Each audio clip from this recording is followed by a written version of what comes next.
Okay, so easy and inexpensive client events is what we're going to talk about today. One of my absolute favorite things to do is to hold client events. And there's a couple reasons why.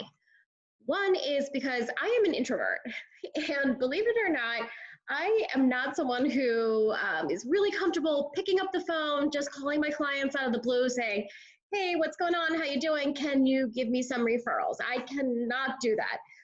So for me, having client events is just a very natural way to engage with my clients, to provide something of value, and then to, in turn, then hopefully get future business. I really believe in coming from contribution, and hosting client events really allows us to do that. So we will talk about today why it's important, who to invite, when to do them, what to do, event ideas, and best practices.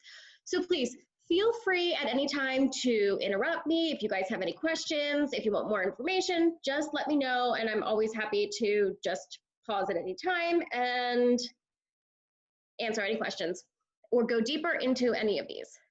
So they are the ultimate way to connect with your database, in my opinion. It's a very natural way to connect with people. It nurtures your relationships. And the reality of it is 60% of all our business comes from people we know. So referrals and past client business is by far our best referral source, our least expensive referral source, and our highest quality return on our investment. So we are huge, huge, huge fans of client events. Now, we didn't start doing client events actually until about 2016. So we've only been doing them for 4 or 5 years. And it's just something that we firmly believe has absolutely changed our business. And the reason was we didn't really know how to do them before, and we didn't really know exactly how important it was either. So to get started here, let's talk about who you want to invite. So client events are not only for your clients, but they're also for really your sphere. Anybody you know, anybody who could be a potential referral source for you is going to be someone that you would want to invite. So anybody who you would put on your A or B list in terms of your clients, anyone you're currently working with, and then again, friends, family, anyone who maybe you previously worked with in another career, your kids' parents, friends, like things like that. People who know you, who know you're in real estate, who follow you, whether on social, those are the kind of folks that you're going to want to invite. So it's not just for past clients, because 100% of the people you know are going to know someone who's moving this year. So you want to be that person that they refer to. And client events are a great way to show how professional you are, the strength of your business, and really how you interact with all your past clients. So we do client events 3 to 4 times a year. Depends on the year. Obviously this year threw us a little bit, but we do them 3 to 4 times a year. I would recommend probably doing them at least 2 times a year. 4 times a year can get a little crazy. 3 times a year I feel like is that nice sweet spot, but I would do at least 2 a year. And the thing is, it doesn't have to be crazy. And we'll go into some of the easy ideas that really still give you great results, but are just easy to really plan, to implement, and are very, very cost effective. So what we've done, and I can give out later, I can give out this basically a template on, for an 8-week time frame, what to do every single week. So we're going to start 8 weeks before any event. That's when we're going to, so it's really like a 2-month plan, right? So we're going to determine the event 8 weeks before. We're going to determine the location. We're going to determine who our vendors are. We're going to brainstorm who we're going to ask to co-sponsor this, because many times, not every single time, but many times we're going to have a co-sponsor for the event, whether it is a title partner, a lender partner, home insurance. We've had home inspectors. So it depends on the event, but definitely don't be afraid to ask for lender support, for any type of vendor support.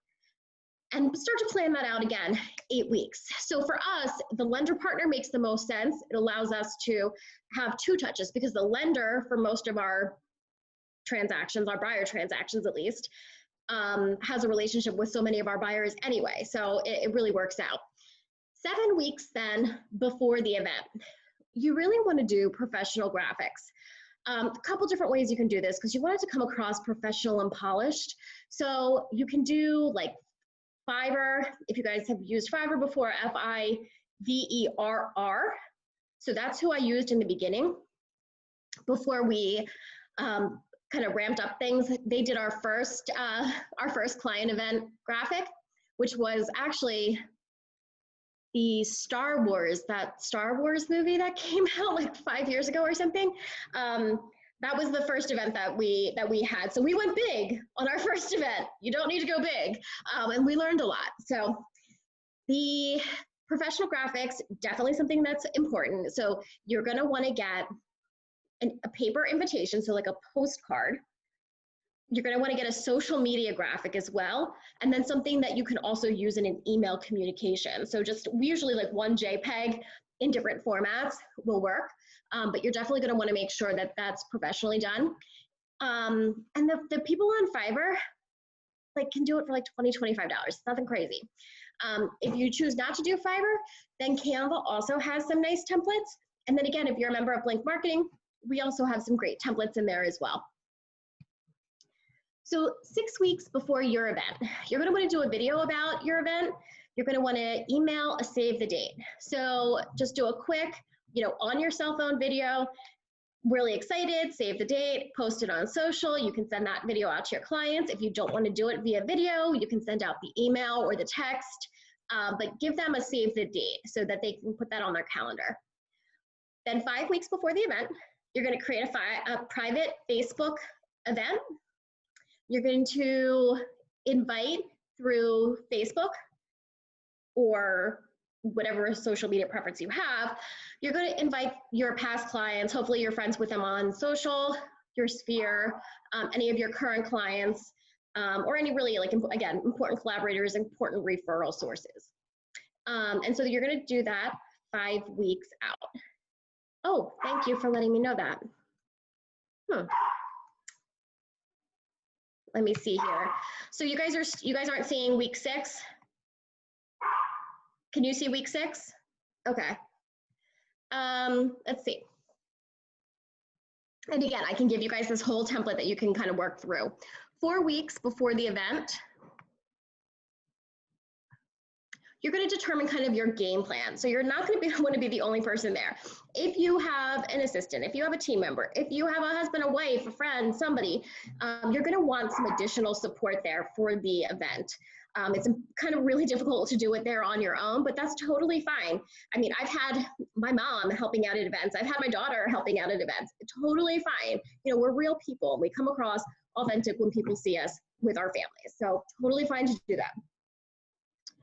You're going to send out an Evite or an Eventbrite.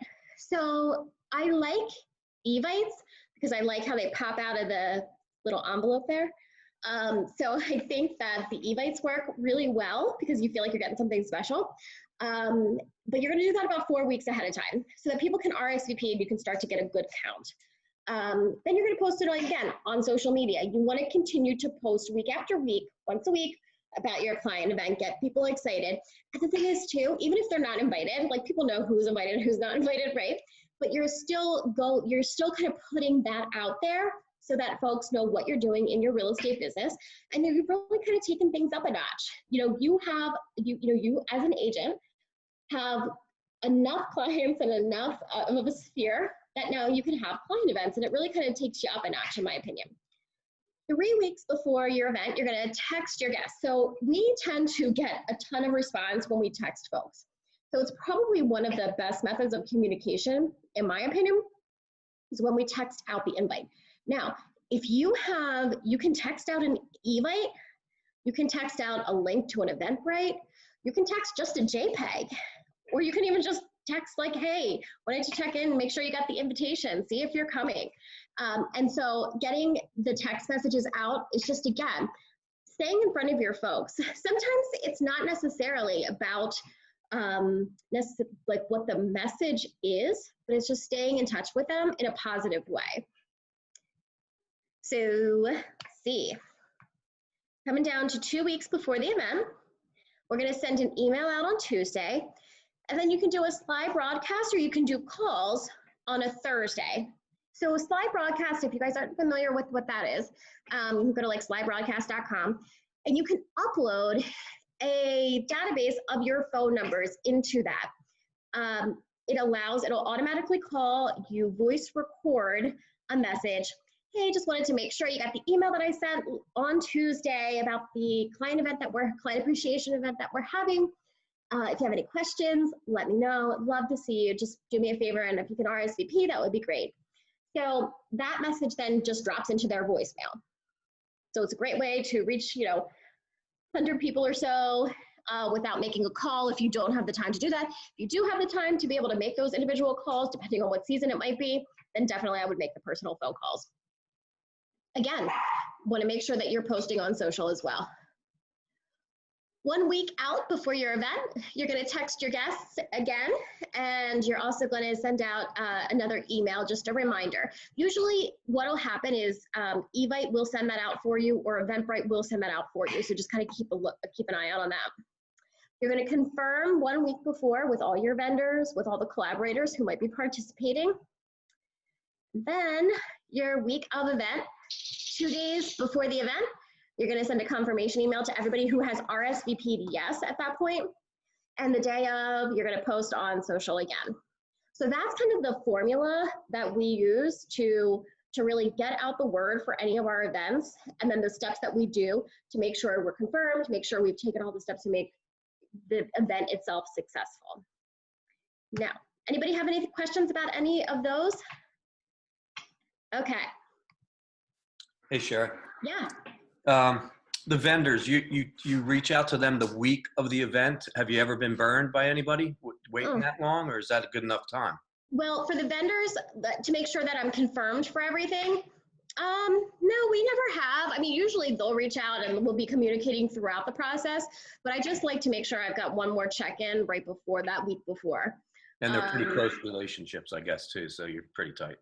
Yeah, I mean, it depends on who where we're hosting or who's participating. But, for the most part, people are really engaged and they're using it themselves as a way to kind of get out to their databases too. So, no, we've had good luck so far. Knock on wood. Thank you. Okay, so the day of your client appreciation event. Let me squeeze over here. Okay. You're going to want to have a sign-up list, and you're going to want to have somebody who's at the door or at the entrance of the event checking off to see who's coming or who has attended. Just make sure you put it in alphabetical order. We made the mistake once of not doing that, and that was a nightmare trying to find everybody.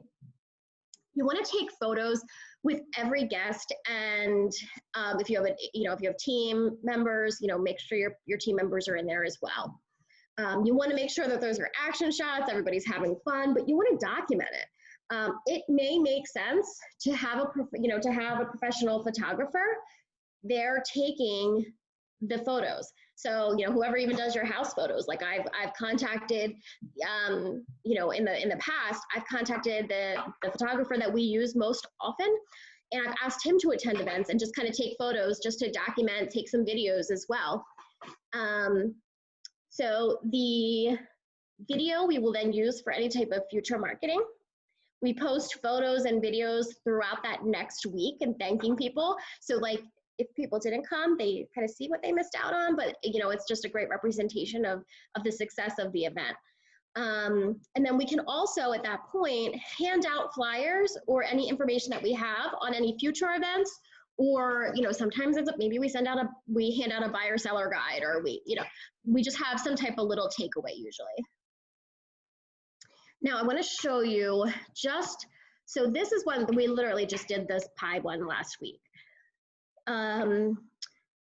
We had like 137 people RSVP to do this contact list, pick up a pie. They came to the office.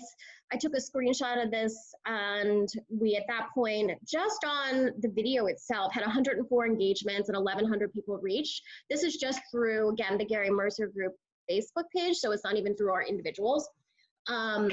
And so we had a really, we've been able to kind of, I don't want to say like, you get a good bang for your buck with these events. Like there's so much content that you can continuously use when you have this event. It gives you so many opportunities to reach out, again, before, like you could see, and then even afterwards as well. So just to show you real quick, I can jump on. I just want to show you the video real quick. Bear with me, because it's just a simple video. It wasn't anything crazy. It was just a real simple video, and bear with me one sec. I had just jumped off the page there. And again, anybody can kind of put this together for you. So, if you, again, ask your, primary photographer, that always works. It doesn't have to be, like I said, it doesn't have to be anything crazy. And here we are.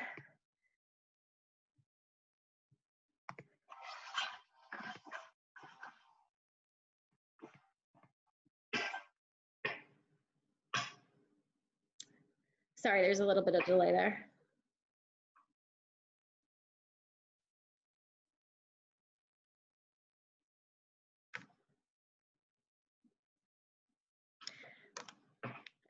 I mean, as you can see, it's nothing crazy. It's nothing, super special. It's just, really photos and videos of what was going on. But I think it really, showcases kind of what the event was about. I mean, everybody was so happy, even with masks, to see other folks and to be able to just, give these pies out. The pies, I think, were about $11 each. So again, it's that to me is a pretty reasonably priced $10 per person, $11 per person event. Not bad pricing at all. So it is a very cost-effective, in my opinion, event. All right, I'm going to stop this video. We're going to go back. Hold on one sec.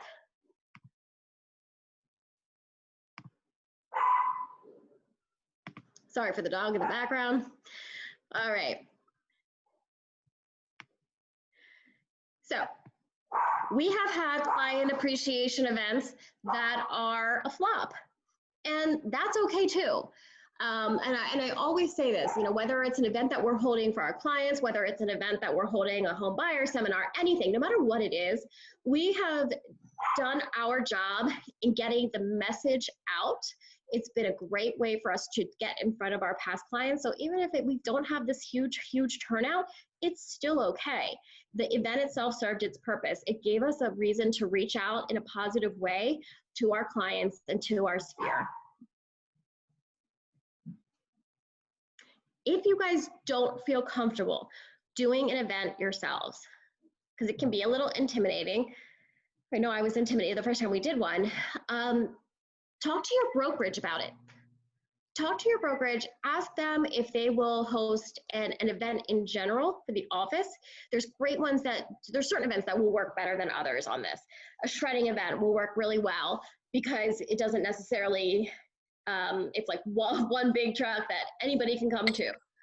So that's a great one. We had a food truck event. That was a great one. Other ones, cook drives, Thanksgiving drives. Ask your office to support you and to support individual agents in these events. They can absolutely do so. And then there's definitely ways, they can even, if the office will provide the template for the event, then you can just plug in your name. There's just definitely different ways that we can do this that can be incredibly effective when you kind of combine with your brokerage or with your office. So some of our favorite in-person ideas. I love the shredding event, but I also like to pair it with an electronics disposal, because shredding event was good for a long time, but now we also have like electronics that we really need to dispose of. So that's a good one to pair it with. So I don't necessarily like to do just the shredding, but again, that's a great one to do with your office. We did a TSA pre-check here, which was a very successful event. Again, any type of charity, any type of drives, photos with Santa are a big one. And again, that's a pretty cost-effective one as well. We've done hay rides and pumpkin picking, fall fest type events. We can do Bear with me one sec here. We do movies in the park. If you guys would just, thank you, awesome. So movie in the park is a great event. We've had a lot of success with those. We've partnered with townships in the past too, so you can kind of sponsor the event that the township is already having, and that's a great one to do. Obviously, we rented a movie theater, and then some of our most successful events are actually just happy hours. So we did a Summer Sips happy hour. We had a great turnout. Again, a very cost-effective event. What we do when we do any type of event where there's alcohol is we do drink tickets. Everybody gets a drink ticket when they come in, and then we'll have appetizers out for everyone. So those are very cost-effective as well. We can do 5Ks, we've done them. Again, that's another event where you don't have to plan the event, you can just have a team. So like we did one with the SPCA where you can have a team that runs, you know, together. So that's a good one. Obviously the pie event, and you can do any type of photo session as well. So to show you a little bit about, these are just kind of, oh, we did a tax appeal one too. That was interesting. So you can see just some of the graphics that we've used in the past. We try to make them catchy, but it does go a long way, I think, when they do look professional. And I think that, you know, having something eye-catchy, especially for social too, is going to go a long way.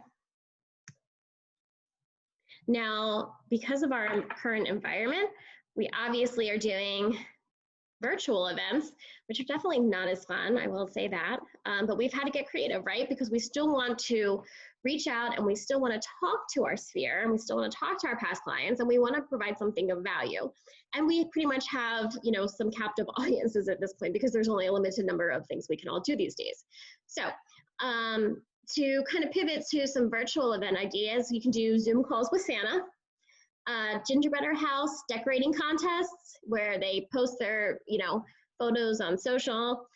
The pie pickup is a touchless, contactless event. Virtual game nights, virtual bingo, virtual trivia, quizzo. We did virtual exercise classes. We're going to be doing a virtual cooking class in January, which I'm so excited about, and virtual painting classes as well. And so a lot of those things too give you the opportunity to kind of double market. So like if you're going to do a virtual cooking class, you can also ask the chef or whatever company, you know, you may be pairing with, you can ask them as well for, you know, for them to share it on social. And so then you kind of get like a double bang for your again, for your marketing efforts there. Same thing with the painting class. Like if you contact Painting with a Twist, most of these folks are going to be wanting, and they're looking for additional sources of business. So they're so open to doing any kind of, you know, partnering, any type of virtual event. And a lot of them have already kind of thought through, so they can actually offer you ideas on, okay, well, if we're going to do a virtual painting class, how do we get the supplies? What do we do? And so a lot of them have packets already available where people can come pick them up. There's all different ways you can do it. But yeah, the virtual cooking class is one we're super excited about. So we can't wait to do that one. And you can see, again, just different, you know, different versions of invitations. We just try to make it catchy. So just to circle back on some best practices, have a dedicated photographer. Even if it's not a professional photographer, make sure someone is there taking pictures and documenting and taking video. Create a communication plan to make sure that you're reaching out to all your folks. Make sure that you're following that. It's on your calendar. Check your insurance. If you're having an event where you're not maybe doing drink tickets or something like that, you may want to just reach out and check your insurance if there is alcohol involved. I have some builders who won't allow us to have alcohol even like at all. So just kind of, you know, check on that, maybe check with your broker. And then again, provide your guests with those drink tickets to limit alcohol consumption. Just want to make sure everybody is safe. So we always want to be consistent, we want to be professional, and we really want to be branded. So make sure that, you know, all of your communications that are going out are, you know, still branded to you, that they're all very, very clean and professionally done, and then be consistent with your events. Like, so if you decide, hey, we're just going to do one a year, make sure you do that one a year. The annual events, people start to recognize and they get excited for. So, doing any type of like the annual pie pickup. I mean, I can't tell you, for years we didn't do a pie pickup, and because I felt it was kind of overused. I just felt like everybody does a pie pickup, like we don't need to do one. We can think of something else.